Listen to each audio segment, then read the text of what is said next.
Kenapa banyak orang Indonesia di Belanda? Belakangan, timnas sepak bola Indonesia banyak diisi pemain keturunan Indonesia yang lahir dan tumbuh di Belanda.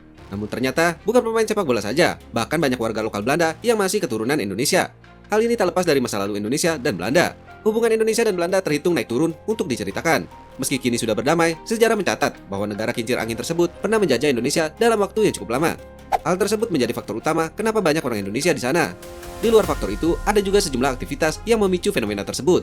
Ketika menjajah Indonesia, Belanda mengirimkan perwakilan yang menjalankan berbagai fungsi. Mereka pun menikah dan membangun keluarga dengan penduduk lokal maupun orang Belanda lain yang ada di Indonesia. Namun, tidak semua keturunan mereka menetap. Banyak pula yang kembali ke Belanda dan tinggal di sana. Hal ini lantas membangun jaringan sosial yang meningkatkan komunitas Indonesia di Belanda.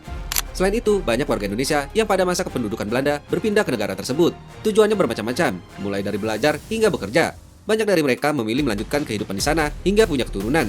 Tak hanya masa pada penjajahan, tetapi pasca proklamasi dikumandangkan pun masih berlanjut. Kondisi ini berkaitan dengan masa bersiap. Pada tahun 1945 sampai 1950 berkembang sentimen anti-kolonialisme yang mendorong kekerasan dan pembantaian terhadap orang-orang yang dianggap berkaitan dengan Belanda.